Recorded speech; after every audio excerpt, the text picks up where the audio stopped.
Remember, the Haryana elections are just around the corner, and you have a lot of rumblings already, particularly in the JJP camp that, remember, represents the Jat vote.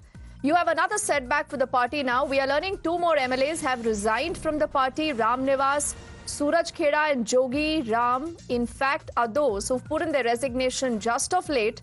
Both the MLAs earlier were facing party action because they shared the stage with the BJP before the Lok Sabha elections. The JJP had also written to the Speaker against their membership under the anti-defection law. Amandeep is joining us. He has more insight into this. And Amandeep, there is already a lot of buzz that at least Ram Nivas is headed to the Congress. And this is the Congress's game plan to ensure that the Jat vote does not split, because you have in the INLD almost gone, the JJP already in tatters. But what does Dushyant Chautala do next?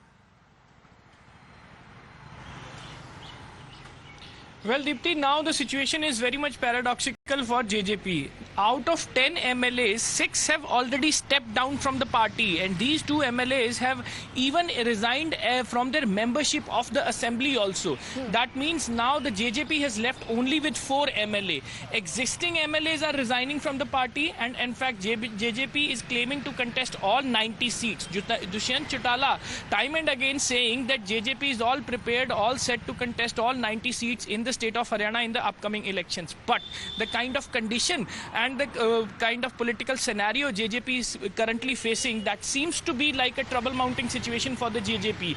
JJP is completely dependent on the Jat vote bank, and in fact even in 2019 they have targeted the Jat vote bank, due to which they have got 10 seats and turned out to be the kingmaker. But this time situation is completely different. Things have been turned turtle. And in fact Congress, you have rightly mentioned, Congress is also focusing on the Jat vote bank. INLD is also focusing on the Jat vote bank, and JJP, another party, is also focusing on the Jat vote bank. Absolutely. So is the election, Amandeep, largely becoming bipolar? Just the Congress and the BJP, we'll have lots to talk about through, the next many weeks. For the moment, thank you for getting us the latest.